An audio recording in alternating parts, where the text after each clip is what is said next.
नमस्कार, स्वागत है आपका सूत्रा नेटवर्क में। आइए नजर डालते हैं आज की प्रमुख खबरों पर।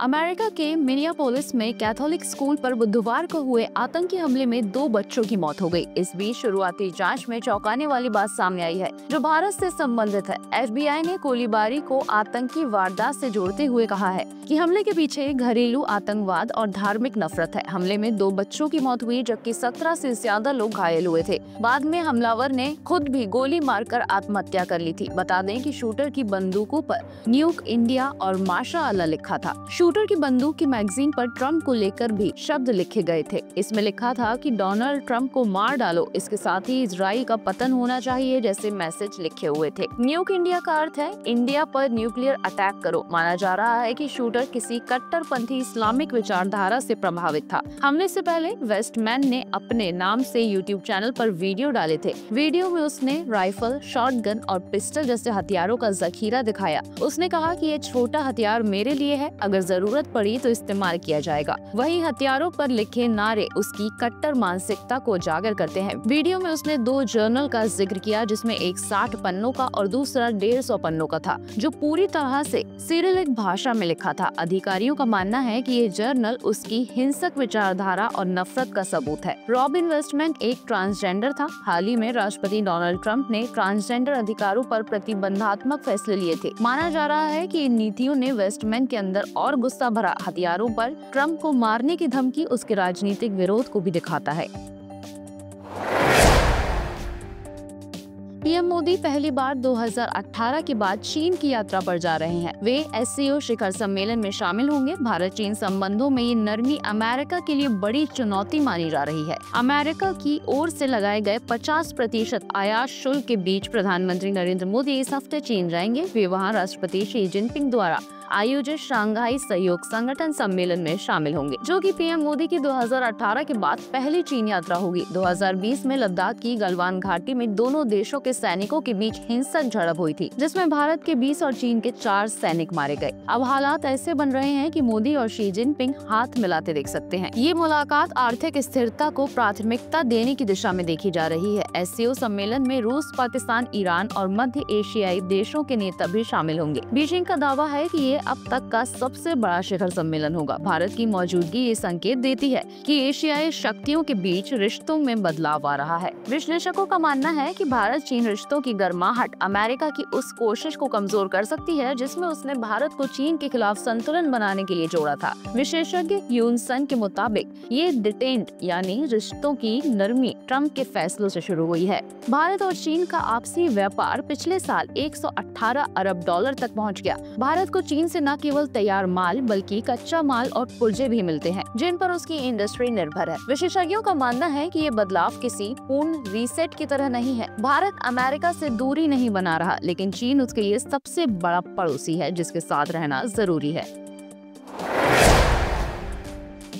उपराष्ट्रपति पद के लिए 9 सितंबर को संसद भवन के कक्ष संख्या F101 में सुबह 10 बजे से लेकर 5 बजे तक मतदान होगा। इसके साथ ही उसी दिन वोटों की गिनती भी होगी। साथ ही रिजल्ट भी उसी दिन घोषित किए जाएंगे। उपराष्ट्रपति पद के लिए इंडिया गठबंधन के उम्मीदवार के तौर पर सुप्रीम कोर्ट के पूर्व न्यायाधीश B सुदर्शन रेड्डी मैदान में है, तो वहीं NDA की तरफ से महाराष्ट्र समेत कई राज्यों के राज्यपाल रहे CP राधाकृष्णन चुनावी रण में उतरे हैं। दोनों ही उम्मीदवार तमाम दलों के नेताओं से मिलकर अपने लिए समर्थन मांग रहे हैं। उपराष्ट्रपति चुनाव को लेकर संसद भवन में मतदान की व्यवस्थाएं राज्यसभा के महासचिव और चुनाव के लिए रिटर्निंग ऑफिसर PC मोदी की देखरेख में की जा रही है। मतों की गिनती उसी दिन यानी 9 सितंबर शाम 6 बजे शुरू होगी और उसके तुरंत बाद परिणाम घोषित कर दिए जाएंगे। बता दें कि जगदीप धनखड़ ने 21 जुलाई 2025 को अचानक से उपराष्ट्रपति पद से इस्तीफा दे दिया था और 21 जुलाई को ही मॉनसून सत्र की शुरुआत हुई थी। दिन भर उन्होंने संसद की कार्यवाही में बतौर सभापति हिस्सा लिया और फिर देर शाम इस्तीफे की घोषणा कर दी। राष्ट्रपति द्रौपदी मुर्मू को सौंपे गए इस्तीफे में उन्होंने स्वास्थ्य कारणों का हवाला दिया। इसके बाद से ही उपराष्ट्रपति पद के चुनाव को लेकर तैयारियां शुरू हो गई थी। उत्तराखंड में कांग्रेस ने अभी से 2027 विधानसभा चुनाव की तैयारियां शुरू कर दी है। पार्टी का फोकस भाजपा की नीतियों के खिलाफ जनता को लामबंद करना और राहुल गांधी के वोट चोरी वाले नारे को और मजबूती से जनता तक पहुंचाना है। कांग्रेस नेता रणजीत सिंह रावत ने कहा कि पंचायत चुनावों में मिला बड़ा जनादेश इस बात का संकेत है कि जनता बदलाव चाहती है। उन्होंने दावा किया कि इस बार कांग्रेस 2017 और 2022 जैसी गलतियां नहीं दोहराएगी और पूरी तरह एकजुट होकर मैदान में उतरेगी। रणजीत सिंह ने भाजपा में हो रही आंतरिक कलह का जिक्र करते हुए कहा कि कांग्रेस पर गुटबाजी का आरोप लगाया जाता है, लेकिन भाजपा के ही कई बड़े नेता खुलेआम अपनी ही पार्टी के खिलाफ बोल रहे हैं। कांग्रेस का कहना है कि वे जनता के हित में आवाज उठाती रहेगी और वोट चोरी के मुद्दे को चुनाव तक मजबूत बनाकर भाजपा को सत्ता से बाहर करेगी।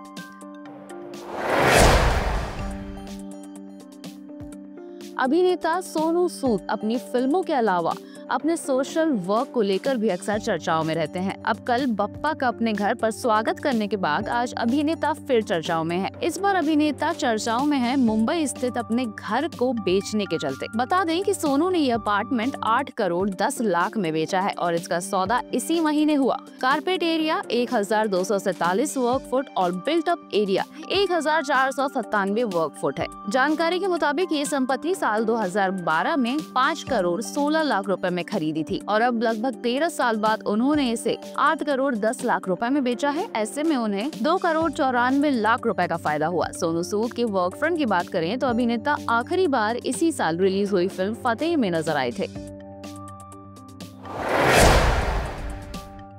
एशिया कप 2025 से पहले भारतीय क्रिकेट टीम के उप कप्तान शुभमन गिल की तबीयत अचानक खराब हो गई। बता दें कि एशिया कप 9 सितंबर से 28 सितंबर के बीच यूएई में खेला जाएगा। भारत का पहला मैच 10 सितंबर को यूएई के साथ है। इसके बाद 14 सितंबर को भारत की भिड़ंत पाकिस्तान से होनी है। हालांकि गिल एशिया कप से पहले रिकवर कर लेंगे। बता दें कि गिल दिलीप ट्रॉफी में नॉर्थ जोन टीम के कप्तान चुने गए थे, लेकिन अब उन्हें टूर्नामेंट से बाहर होना पड़ा और अब बतौर कैप्टन उनकी जगह अंकित कुमार लेंगे। रिपोर्ट्स के अनुसार गिल अब ठीक हो रहे हैं और जल्द ही अभ्यास शुरू कर देंगे। उनकी ब्लड रिपोर्ट में कोई भी बड़ी समस्या नहीं आई है। उम्मीद है कि वे जल्द ही पूरी तरह से स्वस्थ हो जाएंगे। एशिया कप T20 फॉर्मेट में खेला जाएगा और माना जा रहा है कि बीसीसीआई गिल को भविष्य में T20 की कप्तानी भी सौंप सकती है। अभी सूर्य कुमार यादव टीम के कप्तान हैं। ऋषभ पंत चोटिल होने के कारण एशिया कप में नहीं खेल रहे हैं। टीम में संजू सैमसन के साथ जितेश शर्मा बतौर विकेट कीपर शामिल है। तेज गेंदबाज जसप्रीत बुमराह भी टीम में शामिल है। भारत एशिया कप में ग्रुप ए में शामिल है, जिसमें उनके साथ पाकिस्तान, यूएई और ओमान है। दूसरे ग्रुप में बांग्लादेश, श्रीलंका, हांगकांग और अफगानिस्तान की टीम है।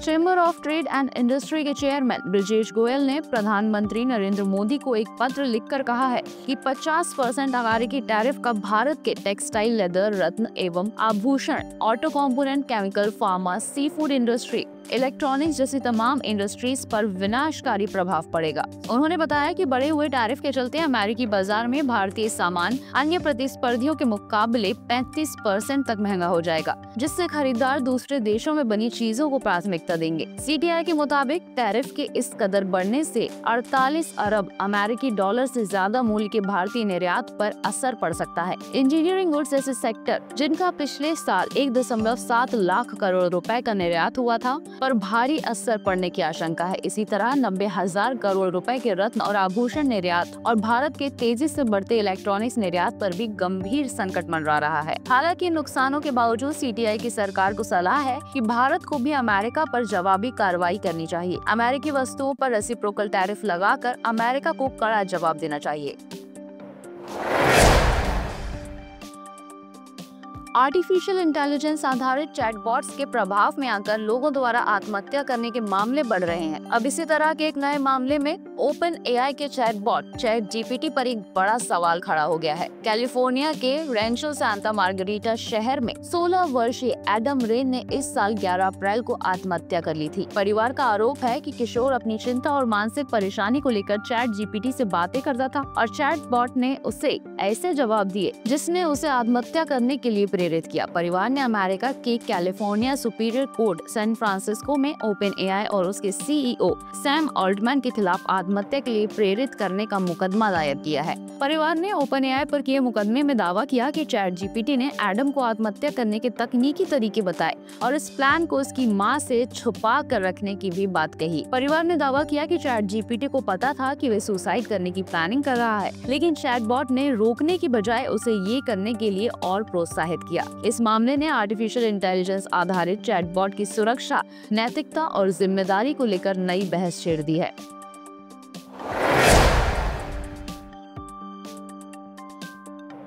बुधवार को माओहिंग और चांगोबंग गांव के जंगलों में अभियान के दौरान सुरक्षा बलों ने एक अमेरिकी M16 rifle, Colt machine gun, कई पिस्तौल, बोल्ट एक्शन और शॉर्ट बैरल राइफलें, हथगोले, प्रोजेक्टाइल लॉन्चर और रेडियो सेट समेत बड़ी मात्रा में हथियार बरामद किए। इसी तरह कोटजिम गांव के पास एक अन्य अभियान में कार्बाइन, मोर्टार, राइफलें और हथगोले जब्त किए गए। वहीं तेंगनोपाल जिले के मोरेह कस्बे से वी शिवा उर्फ ईश्वर पांडे को वसूली, तस्करी और उग्रवादियों को हथियार सप्लाई करने के आरोप में गिरफ्तार किया गया। इसके अलावा पिछले 24 घंटों में 2 उग्रवादियों को भी पकड़ा गया। इम्फाल ईस्ट के सारंगथेम इम्बोचा मेईती और इम्फाल वेस्ट से सूरज ओइनम को गिरफ्तार किया गया।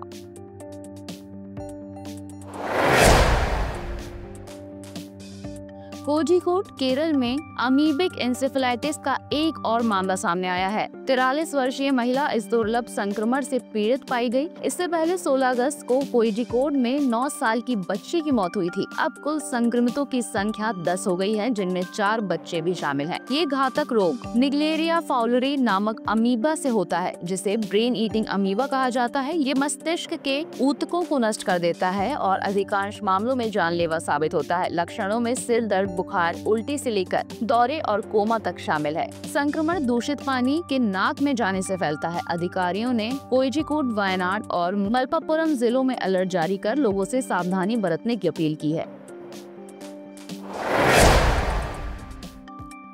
जम्मू कश्मीर में मंगलवार को हुई मूसलाधार बारिश और भूस्खलन से अब तक 41 लोगों की मौत हो गई। कई लोग लापता हैं और दर्जनों अस्पताल में इलाज करा रहे हैं। जम्मू में 115 साल का रिकॉर्ड टूटा है। 24 घंटे में 380 मिलीमीटर बारिश दर्ज की गई। कटरा स्थित वैष्णो देवी यात्रा मार्ग पर भीषण हादसे के बाद मुख्यमंत्री सुरेंद्र चौधरी ने श्राइन बोर्ड और जम्मू कश्मीर के LG मनोज सिन्हा को जिम्मेदार ठहराया। उन्होंने कहा कि खराब मौसम और अलर्ट के बावजूद यात्रा क्यों जारी रखी गई। ये महज हादसा नहीं बल्कि आपराधिक साजिश है। उन्होंने प्रधानमंत्री और गृह मंत्री से उच्च स्तरीय जांच और सख्त कार्रवाई की मांग की है। हादसे के बाद कटरा में स्थानीय लोगों ने प्रदर्शन किया और श्राइन बोर्ड पर गंभीर लापरवाही का आरोप लगाया। होटल एसोसिएशन ने फंसे श्रद्धालुओं के लिए 2-4 दिन मुफ्त ठहरने की व्यवस्था की घोषणा की है। जम्मू में बारिश ने 115 साल का रिकॉर्ड तोड़ दिया। 1910 के बाद मंगलवार से बुधवार सुबह तक 24 घंटे में 380 मिलीमीटर बारिश दर्ज की गई है। इससे पहले 25 सितंबर 1988 को दर्ज की गई 270.4 मिलीमीटर बारिश हुई थी, जो एक रिकॉर्ड था।